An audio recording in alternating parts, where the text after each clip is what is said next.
Hi. So this week we're going to be talking about something called composting, which has to do with decomposing. Um, Natural things decompose when we put them together with air and water. Microorganisms or microbes can break down those things. That's why they're called decomposers. That's one of our vocabulary words. So we're going to be reading an activity about an activity that we're going to be doing today. I'm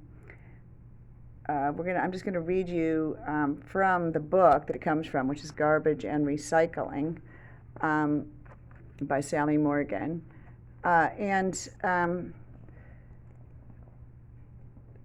it's titled, the section is titled Nature's Recycling. You also have a PDF of this. I'm just reading it out loud for you. Nature's Recycling. Have you noticed that you never see huge piles of dead trees and animals in woodlands? This is because natural materials quickly decompose or break down and are recycled.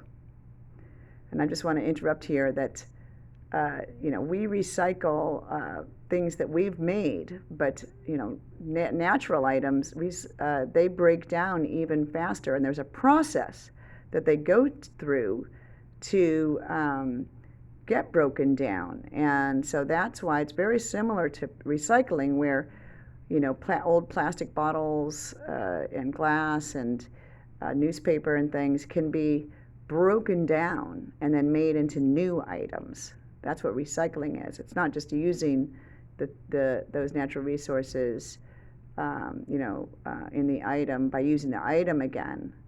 It's actually getting the natural resources out and then remaking those into something else. That's what recycling is. Nature can do that on their own. They don't need a factory like we do. It's really interesting. So let's continue here. So the materials that come from dead trees and animals are said to be biodegradable. Nature is very good at recycling, so nothing goes to waste. Insects, earthworms, fungi, and microscopic bacteria, or microbes, are important because their job is to break down the wastes. They are called decomposers. There's that word, decomposers, also in our vocabulary, right there. Okay.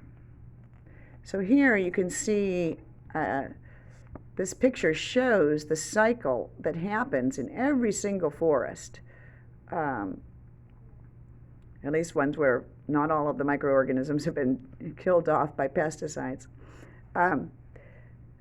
Here you can see there's a squirrel. The squirrel, is just living its life.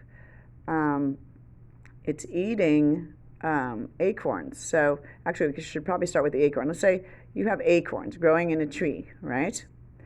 How is there a cycle where these acorns actually end up creating new acorns? We've talked about, they're seeds and you plant them and then they grow into the new tree, but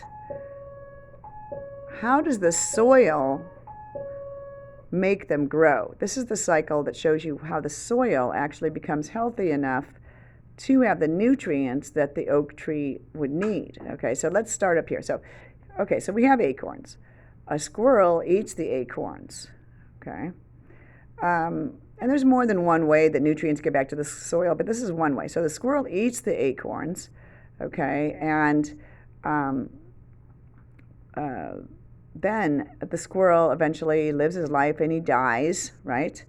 And his body, let's say he goes under, the ground, when he dies, his body gets basically eaten up by these insects and microorganisms and fungi like mushrooms, basically grow out of that area, okay? And then the soil becomes so fertile that if there's a seed that gets planted in that soil or just falls into that soil, happens to fall into it, a young oak tree will grow up. Okay, so let's read what this actually says. There is no waste in nature. Fallen leaves and dead animals are soon eaten by insects or rotted by fungi. This releases food substances called nutrients into the soil, which are absorbed by young trees. Animals feed on the trees. When they die, the cycle begins again. Okay? And I don't want to gross anybody out, but let's also remember animals poop onto the soil too, and that also breaks down into nutrients that create healthy soil, right? So anyway, I'd like you to make a copy in your journal of this, and again, you have the PDF too, but you can make I'd like you to make a copy of this cycle. You know, it's interesting, isn't it? Because we've talked about the life cycles of animals and plants. Now we're talking about the cycle that nutrients go through. Okay, you could call this nature's recycling if you want to, but how soil basically gets, or the nutrients from soil gets recycled, right? It goes through a huge process, and then the nutrients end up back in the soil. All right, have fun.